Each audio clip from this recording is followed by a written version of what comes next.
ఈ విషయం తెలిసిన నువ్వు ఛత్తీస్గఢ్ లో అట 1వ తారీఖునట 1000 మంది క్రైస్తవులను చంపితే గనక చంపాలి అని పిలుపునిచ్చారు ఒక ధర్మ గురువు.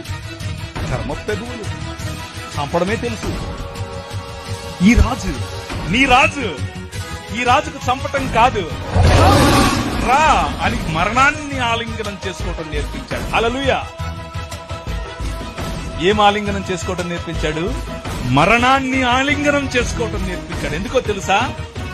సొదొమ గొమొర్రా పట్టణాలకు భవిష్యత్తు లేదు, కానీ ఆ రాజ్యంలో అయినా ఈ రాష్ట్రంలో అయినా క్రైస్తవ సమాజానికి భవిష్యత్తు ఉంది. ఏంటా భవిష్యత్తు? పునరుత్థానం. హల్లెలూయా. పునరుత్థానం కలిగి మనం లేవబోతున్నాం. పునరుత్థానం కలిగి మనం లేచినప్పుడు ఈ ప్రపంచం చూడబోతోంది ద కింగ్డమ్ ఆఫ్ గాడ్, దేవుని రాజ్యం. ఇది ప్రకటించడానికి మీ రాజు వచ్చాడు.